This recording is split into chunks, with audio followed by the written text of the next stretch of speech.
conversation starting from the morning show, the morning crossfire, that is, what's happening at Abuja and the Sunny Side show. Well, yours truly, reporting for duty, would ensure that you have such a fantastic, educative and informative time on radio. And then a sprinkle of entertainment. I mean, we're very thoughtful when we play the songs that we play. So that's to tell you that we have that end covered also.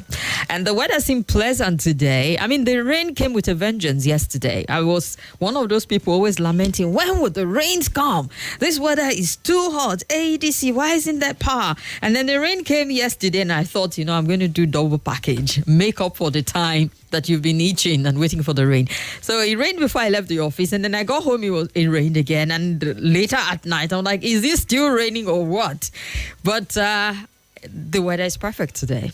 It's not too sunny, it's not too hot, it's a tad humid, but some bit of fresh air. And you know what the rain comes with in Abuja? Yes, that's when we know that Abuja is not as clean as we think it. You might not see it in the city center, but then you go to some of the estates and some of those communities outward, then you see that indeed Abuja is not as clean as we make it look in the dry season, but rain comes and washes everything out. So please, people, be mindful of your environment, all right? You don't need to scream the government for everything. Tidy up around you. Don't dispose of waste and refuse in places that it shouldn't be. Don't clog those waterways. At the end of the day, we will pay for it. So please, let's be mindful of it and beg you with God. This is not the season for open defecation. We do not want the water washing random things or just spread. Okay, you've not had lunch. I'm sorry about that. Dr. Majeed is around, I need to assure you, because you'll be like, anytime Kim goes on and on and on, it's possible Dr. Majeed is not around. Well, you failed on that because Dr. Majeed is here. Good afternoon, Dr. Majeed. You're welcome. Dr. Majeed is here patiently waiting and like, what is Kim going on about? But we do have issues with open defecation in the federal capital. You might not see it around the area where you stay, but people who are about town will tell you the things that occur. Let Mabuchi will call you and hear stories. Why are you cheering about your certificate now? I mean, we used to post for Lagos people that, Abuja is way ahead of them, and you're just trying to shut the pieces down. Oh boy, Abuja people, please be ahead of Lagos people. We cannot afford to just let Abuja compete with Lagos. Remember when the core member said Lagos is a smelling city? It smells a lot. And then Lagosians took offense to that. And the next I saw some people like, does it smell more than Abuja? Like, no. I don't think Abuja is anything close to what they complain about Lagos. Wow, it's good to be here. It's a delight to have you anytime, any day. So yes, Dr. Majeed is here. He's a researcher. He's a columnist, the tech team lead of Luke Sterrett Leadership Foundation. And it's a midweek special where we look at some of the big stories that you're talking about, and we'll look at it in depth with our guest today. My name is Kimberly, Comedy Oracle, the Digital Oracle, OTF, the fellow Chanyawan, Madam Speaker, and I will say yes to them all. So let's start off with some bit of security-related update. I know that the Inspector General of Police has ordered that some tactical teams be sent to Plateau State over the state of insecurity that is there. The governor of the state has also raised the alarm that militias have held about 67 of these communities, and it is worrisome. We're still trying to just grasp the level of the carnage that happened last week where people were killed, and the number has gone up as high as 57 and all of that. Plateau State does have a reputation of socio-religious conflict over time. It's always been about territory and people coming in. The last administration's narrative was farmer headers conflict, and I know that the former Minister of Sports, Solomon Dalong, is saying he was former Minister of Sport, wasn't he? Yeah, Youth and Sport. Says it's not about a conflict or crisis. This is terrorism. And a lot of people are looking at that narrative to saying, is there a whole lot more going on in Plateau State? And how different is it from what is going on with the Lakurawa in Sokoto State? The Borno State governor is also telling you that Boko Haram is rising up again, and he gave this impression of feeling overwhelmed at this point in time. So all of a sudden you just feel like there's a renewed presence of terror in some part of the country, even though over time people had thought, it has reduced by 90%, but we're seeing a resurfacing of some of these things. How worried should we be at this point? Well, what this tells you is that insecurity is still here with us. It is heightening It is persistent. And somehow the Nigerian state has not been able to contain this level of insecurity. I have to talk about the fact that there's no part of the world that is crime-free. No, this is not criminality. This is not crime. This is insecurity. There are two different things. Whereas in America, you can have urban crime, you can have car theft, you can even have shootings of people based on gang wars and all that and all that. But I don't think America is suffering from an invasion by a group of people that are armed and operating across the country. I don't think America is dealing with insurrection or insurgency on a scale such as what Boko Haram is doing to the Nigerian state. I don't think that in America there are issues of farmer herders clashes, where farmers and herders are clashing over pasture for cattle and land for cultivation of food crops, and in the process hundreds of people will die. These are things that don't exist in any other part of the world, really, except in countries that are actually failing or outrightly failed. Congo, Central African Republic, Sudan, South Sudan. We're in that category as far as security is concerned. So it's something that we need to discuss dispassionately. And no sane country, no state that is standing should be anywhere near where Nigeria is today. Now, before we talk about the Boko Haram issue and the concerns raised by the governor of Borno State, you see, for some time now, it will be very difficult for me to talk about the issues in Plateau, and I give you the reasons for this program. Every now and then we hear of killings in Plateau. Some time ago, I think, was it 2023 Christmas Eve, over 100 people were slaughtered. Between then and now, we've been hearing of pockets of attacks here and there. And then recently, we heard that the death toll from recent attack has crossed the 50 casualty figure mark. If you know what it takes to kill 50 people in a single attack, you'll agree with me that what must have happened, whoever was responsible for this attack wasn't joking at all. It's not easy to kill 50 people in one attack. Even during conventional warfare, it will take you a lot of years to achieve some level of casualty figures. Because that's a significant number of human beings we're talking about. Even the Palestinian-Israeli war that is ongoing since October 2003, right? The casualty figures daily is nothing near where we've just recorded one that is over 50. So it's a serious issue now. And I've often accused the governor of Plateau State and other political leaders of not being courageous enough to tell us what exactly is happening in Borno. In Plateau. Yes, I know that governors have a limitation when it comes to enforcing security, order, and other things. I know. Nobody who understands the system can heap all the blames on the governor. But at least the governor has a duty to tell us who is being killed in a Plateau State and who are the killers. I watched a program yesterday on Channels TV, Sean Kibalo's program, and the question I've been asking for over a year was asked yesterday. The governor was on the show, and the topic of the show was who is actually responsible for this killing? Because Plateau State is the only part of Nigeria today, or part of the world, as a matter of fact. We have people who will be killed in hundreds.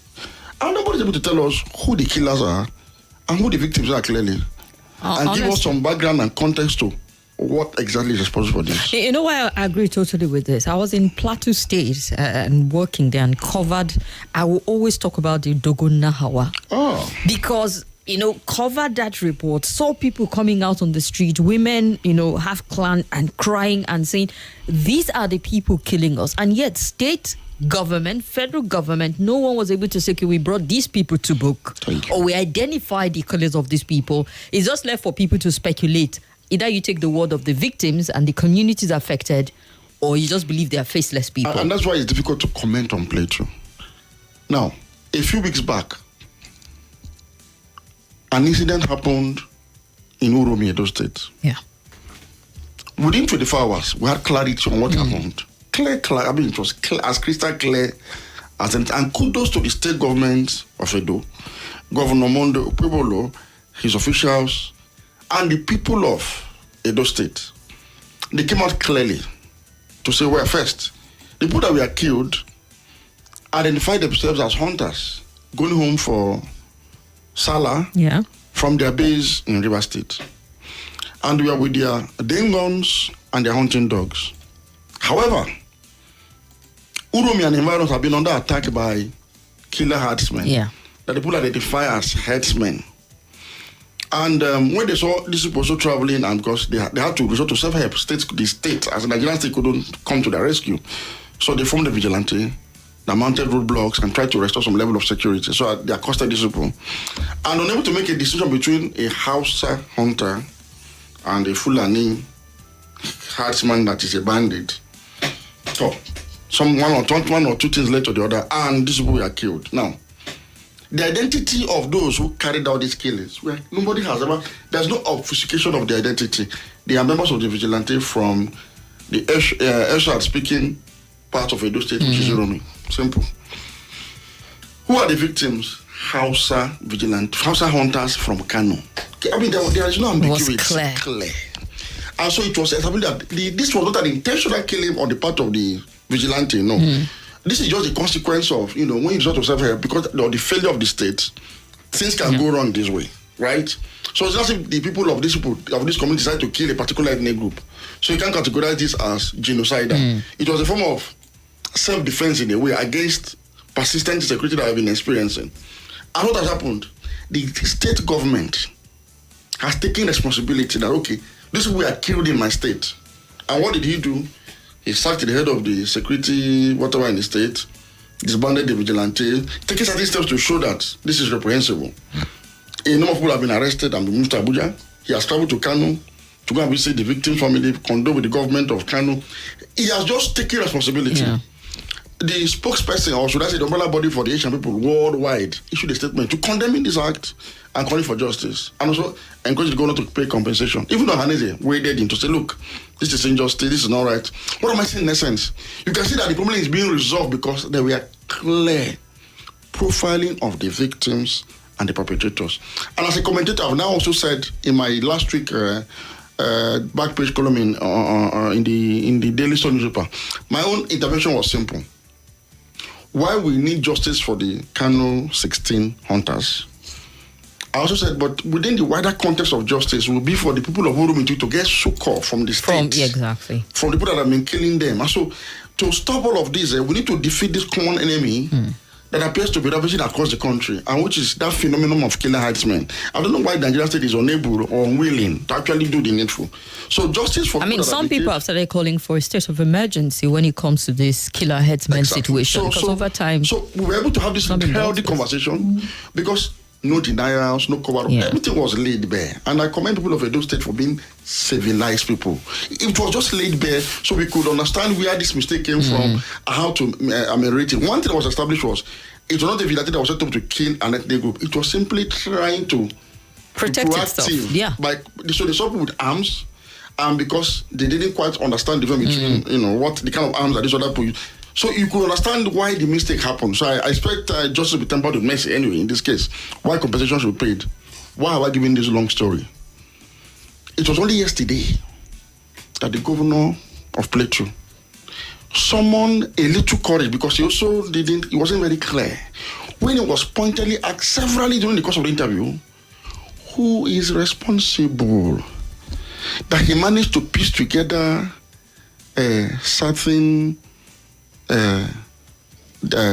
dialectics and semantics that suggest that, okay, maybe they may be killer herdsmen, the same sort of people that are ravaging Benue, those that are also consider themselves to bandits in the northwest, and those that are also, operating across the country. He even in doing that, his voice was shaky.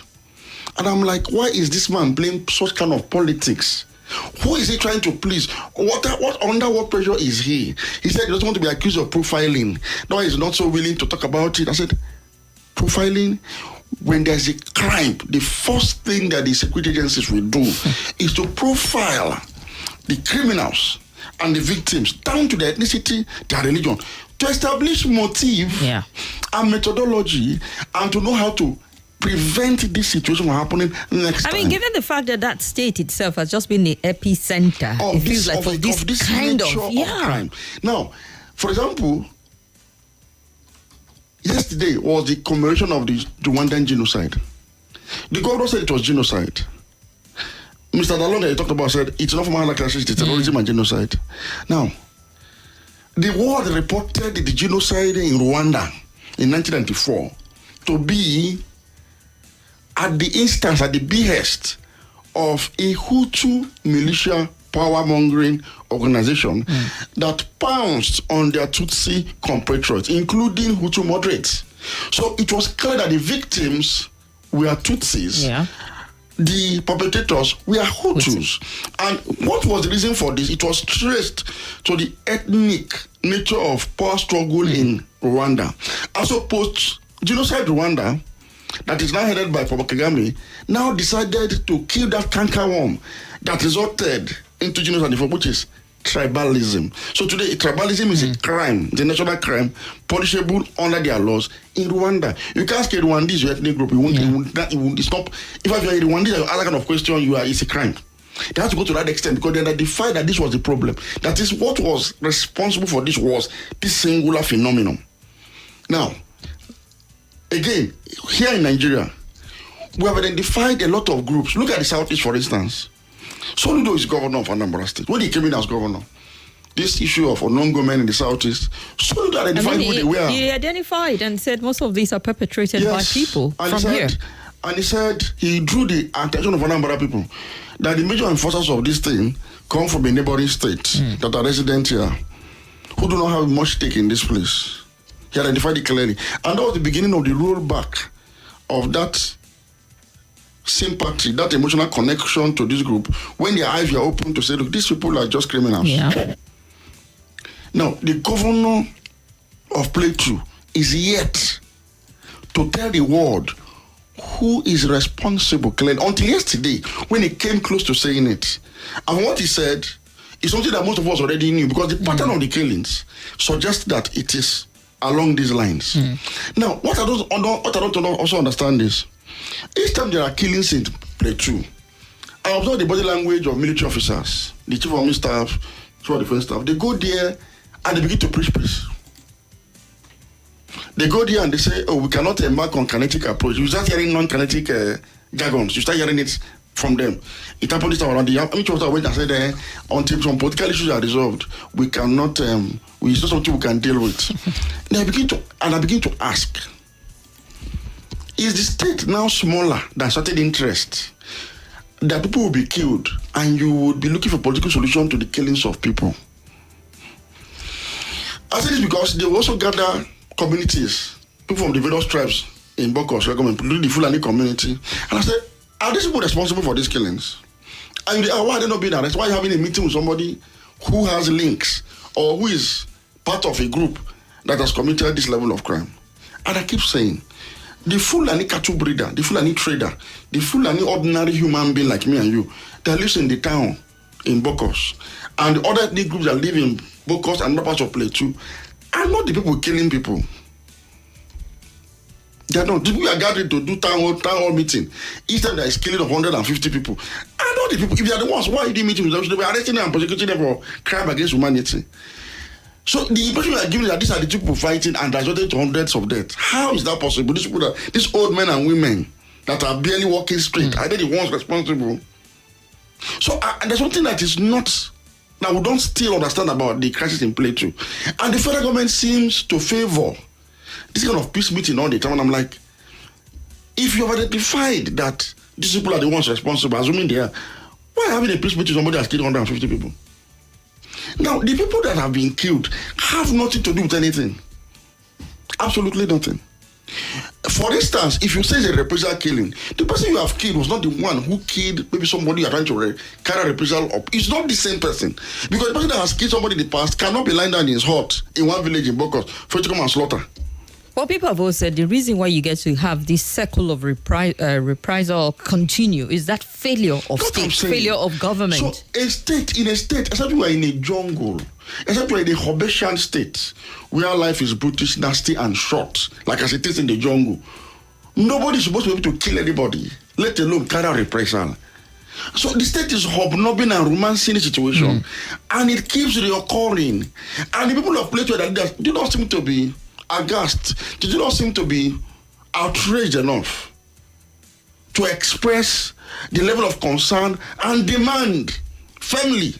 The governor was sitting on a swivel chair and was looking so relaxed and unruffled.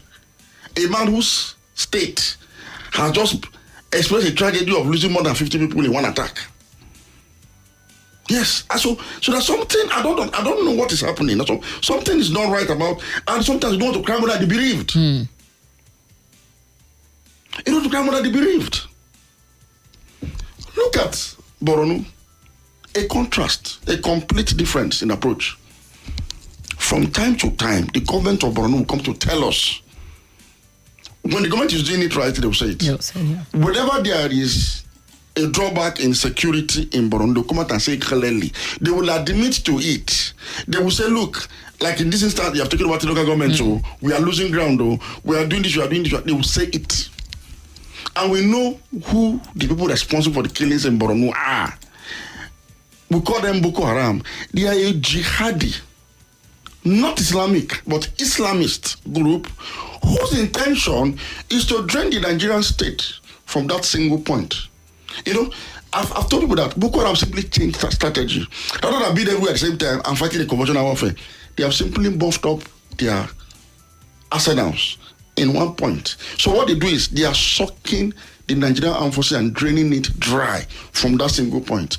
Until a time will come that the skeleton will just collapse. You know, somebody keeps draining from one point. When it's like a mosquito that keeps sucking your blood from one particular point. It's very small, it's a mosquito. If you do not replenish, if you do not kill that mosquito, it will suck you down to just collapse and die of malaria. That is what Boko Haram seeks to do now. It's a change of strategy. So they no longer bother themselves coming to Abuja and go to that place and stretching themselves. They don't have the troop, they don't have the troop strength, they don't have the resources. So in that Borno, they keep taking the lives of our armed forces. And sadly, perhaps because they have stayed in that one strategic point, which is like their ground zero, it gives this false impression like we've neutralized them, we've dealt with them because we've not felt a bomb blast here or somewhere. It's a strategy. Go and check how many children have died in Borno. Sadly, the governor had to